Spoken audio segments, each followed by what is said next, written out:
So there's this joke in my university, if you're in an engineering class and you walk into class and turn around and there's a girl, you're in the wrong class. Which is actually a valid joke because there are practically no girls in science courses in universities. Back in my high school, I wasn't offered electricity as an option or aviation as an option in school. So it's a mix of policies and culture. That's why there are no girls in science courses in Kenya. My call to action to other girls is just go ahead and do it. There's nothing stopping you. How I learned is from Googling and debugging all these other programmers on how I can get better at it. So I'd say go out there, make your little programming club and just start learning. I know there are all these barriers to entry, but I'd say just go out there and do it, start your own groups and learn how to code and build cool apps.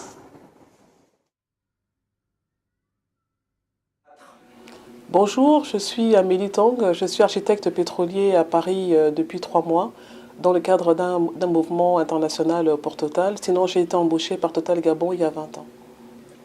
Pouvez-vous nous dire quelle est la place des femmes dans les métiers d'ingénieur au Gabon? Aujourd'hui, on compte 30% de cadres dans la société Total Gabon, ce qui correspond à peu près à 10% de femmes ingénieurs dans les métiers techniques. Et lorsqu'on regarde la proportion par rapport aux étudiantes scientifiques, on trouve à peu près le même pourcentage, 30% d'élèves dans les classes de terminale scientifique, première et deuxième année universitaire. Comment ces femmes abordent-elles leur carrière dans votre entreprise?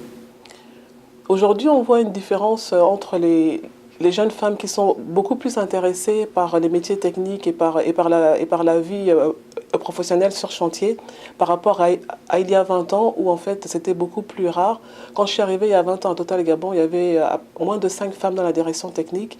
Et la première fois que j'ai répondu au téléphone en étant sur un site, on m'a raccroché au nez parce que c'était quelque chose d'inhabituel.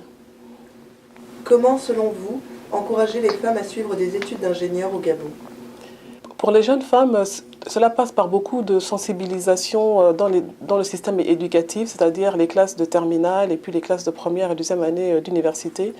Total Gabon fait beaucoup d'efforts dans ce sens en organisant des forums, en invitant de jeunes étudiants, en présentant les métiers du pétrole et en invitant également des ingénieurs, de Total qui présentent un peu leur parcours scolaire et leur parcours professionnel, ce qui permet d'intéresser les jeunes filles à embrasser ce genre de carrière et à se développer dans les métiers techniques.